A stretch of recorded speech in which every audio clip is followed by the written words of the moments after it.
So what are 3 stocks that I'm looking to buy in January of 2019? Well, that's what I'm going to go through with you guys right now. But just before we do, if you're new to the channel, make sure to subscribe down below and drop a huge like on this video as well, guys. If we can get 200 likes on this video in, say, 48 hours, I will release another video with 10 stocks to look at for 2019. I appreciate every single like and subscription that you guys provide me, so thank you for that and thank you for your continued support. So let's get right into it here. Our first pick for January 2019 is SAP. So this is a brand new stock, brand new company that we've never talked about on the channel before. So SAP, which stands for Systems, Applications, and Products in Data Processing, is a company that's actually based out of Germany. That's where they're headquartered. So this is actually a European company which you could consider adding to your portfolio. Essentially what they do is, taken right from their website, is help you streamline your processes, giving you the ability to use real-time data to predict customer trends across your entire business. So essentially, in a nutshell, what this is, it's a software-based company, cloud-based company, as you'll see in a few minutes, and they really help companies organize their customers' data and trends to help them make decisions for the company in the future for their customers. And as more and more companies shift to an online model for cataloging all of their data, this becomes more of a relevant company to them. A lot of traditional companies who have never really done a lot of online cataloging before are slowly switching over to SAP because they do see the value of this company and the data that it provides them over the long term. So like I said, in a nutshell, it's a really good company to look at because it also diversifies you somewhat, because like I said, it is a European based company, so you are kind of reducing your exposure to traditionally US based stocks. Now SAP is pretty much on the cloud wave, and it's been growing incredibly fast because of the whole cloud adoption that's been going on out there in the industry. And this was very evident from the last earnings report. You can see here, they came out and they actually said that cloud subscription revenue was up 39% year over year, which is absolute incredible growth. And on top of this, they also raised their outlook for the full fiscal year 2018 as they see cloud adoption increasing as we go into 2019 and beyond. So they are in the right business here, in my opinion. They're focusing on cloud and they're focusing on providing their customers an option to subscribe to a service which helps the company itself, and it's all cloud-based. But what do analysts think about this stock? Well, here you can see that there is some potential upside here with SAP, with around 22% upside potentially from its current prices. SAP also pays out a dividend, so you'll get around a 1.75% yield if you purchase the stock at current prices. And this is in addition to potential capital appreciation that you could experience over the next, say, year or two. And if we look at the charts here of SAP, we'll notice that even though SAP has been growing their business incredibly quickly over the last few months, over the last few years, and they predict that they will continue to keep growing at such rapid paces, the stock price isn't really reflecting that. And it seems to be kind of hovering around the $100 mark, which is usually a very important price for most stocks. Now, it does have some significant support around $95 level, which would be my target if we see more weakness in the market or in the stock specifically.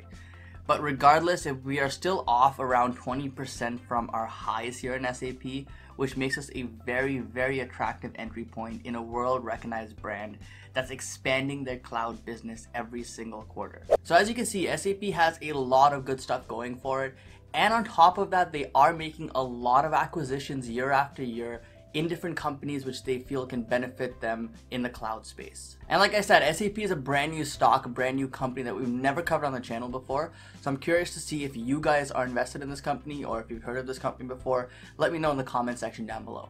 Anyways, moving on, let's go to our second pick here, which is Google. Now, most of you might know the stock as Google McDougal. I guess that's a trademark now of one of the other popular financial YouTubers, Jeremy over at Financial Education. But anyway, Google, which parent company is Alphabet, has been under a lot of fire and a lot of stress really here in 2018. There's been concerns about regulation, government intervention, and just overall negativity surrounding the business and business model of Alphabet. They recently had their CEO of Google sit in front of Congress and answer tough questions like, why does Donald Trump's face appear when you type the word idiot in Google Images? As you can see, these are very tough questions which the CEO had to answer. But Alphabet as a company on a fundamental level has had incredible growth, but this has been kind of offset by fines that they've had to pay in Europe recently. So as a result, this tech stock has not performed as well as other tech stocks throughout 2018. Now, if you don't believe me with the growth Google's having, take a look here at their last earnings numbers. As you can see, they came in with an EPS of around $13.06 versus $10.42 expected. So a very strong beat there.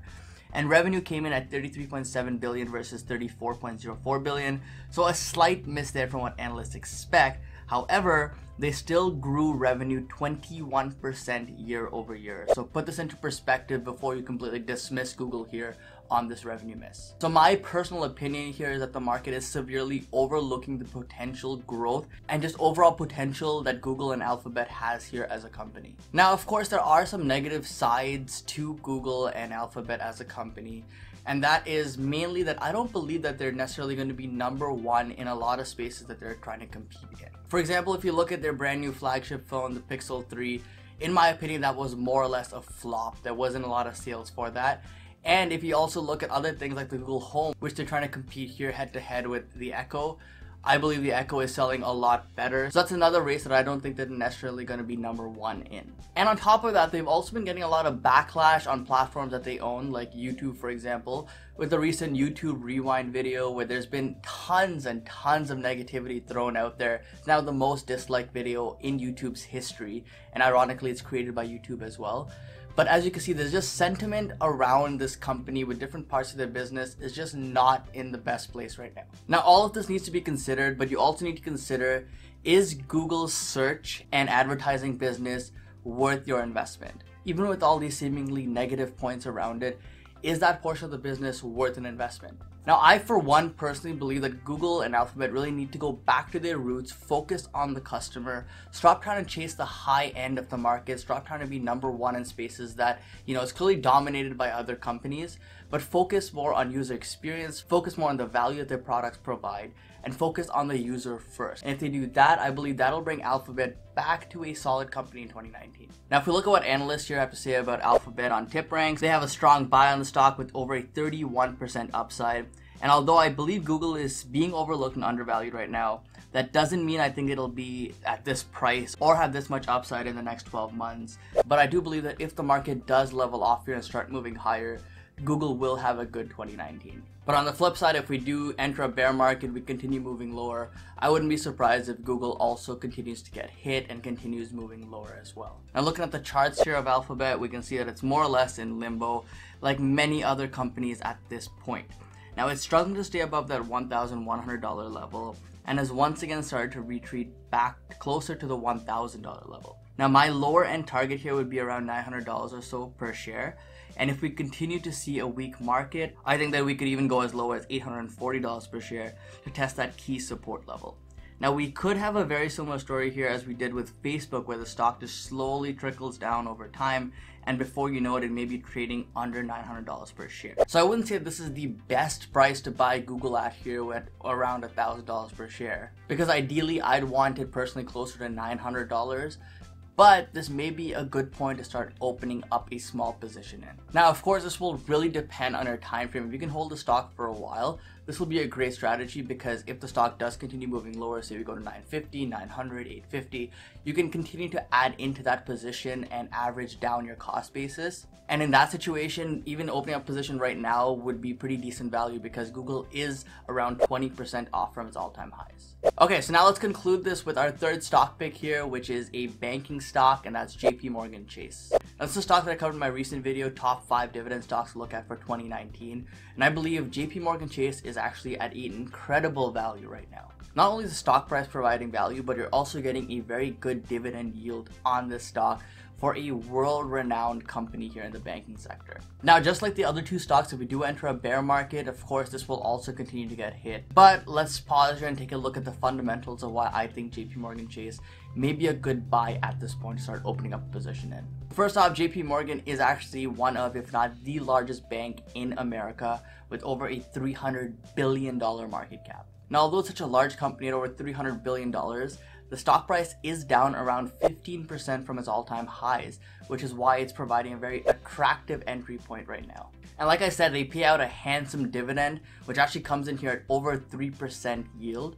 And this is really another major reason why a lot of people are looking at the stock and want to own the stock for the long term here. Now, on top of this, if that's not enough reason, they're trading at a current PE of under 12, and they have a 4 PE projection of under 10. So you're getting incredible value here that we have not seen in a very long time in this stock. And JP Chase is really expanding aggressively here, and they're really trying to capture the market, pull in as many customers as they can. And with their CEO, I actually believe that they have a pretty good chance here of pulling in a lot of customers from some of their big competitors. In my opinion, they're actually one of the few banks that's actually focused on customer satisfaction, customer retention, and they're actually one of the few banks that actually has a positive sentiment overall in the community. Unlike other banks like Wells Fargo or Goldman Sachs, who are constantly in scandals, JP Morgan Chase is relatively clear of that, and they're seen as a relatively clean company in that sense. Now, analysts here, as you can see about a 27% upside in JP Morgan Chase stock.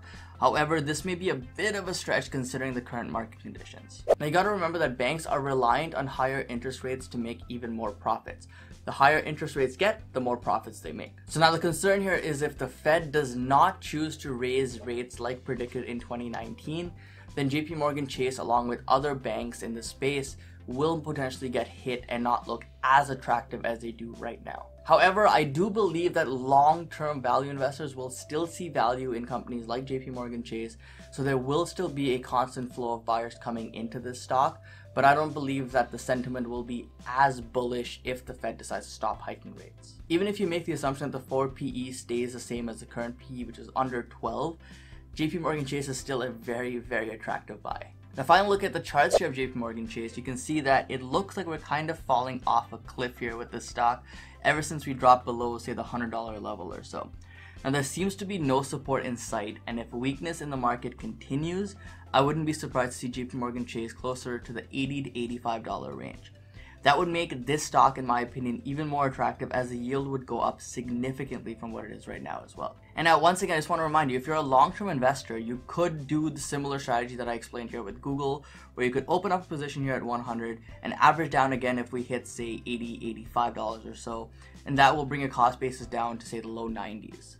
And if the stock price goes even lower than that, you can continue to average down, as long as you believe that this company will be much stronger in 5 or 10 years than it is today. One word of caution though with JP Morgan Chase and banking stocks in general is if, and that's a big if, we enter a recession in 2019 or 2020, banking stocks will get hit pretty hard in my opinion. As you can see here from the last recession, JP Morgan Chase went from around $50 per share to around $15 per share in about 2 years. So if you can't stomach losses like this, and you can't stomach that kind of volatility in a stock during a recession, and you don't believe you can continue to stick to your strategy and continue averaging down as stock price goes lower, this may not be the best stock or sector for you. On the flip side though, we gotta look at both sides to this.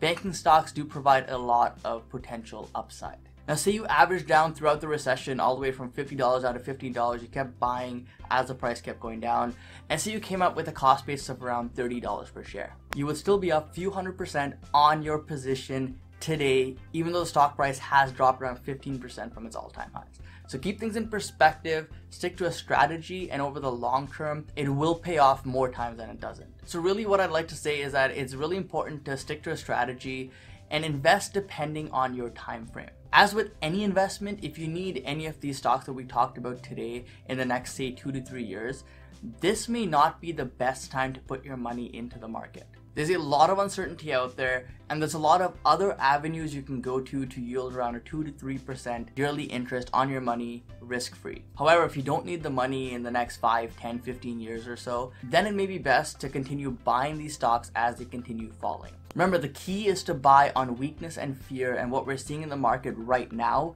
is exactly that. We're seeing weakness and we're seeing a lot of fear. Fear will always be there in the markets, and fear will always push down stocks significantly.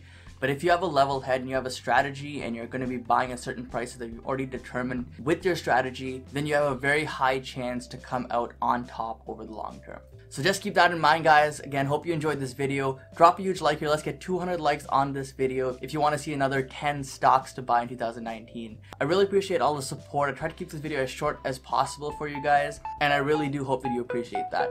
Anyways, thank you for watching. Don't forget to invest positively, and I'll see you in the next one. Peace.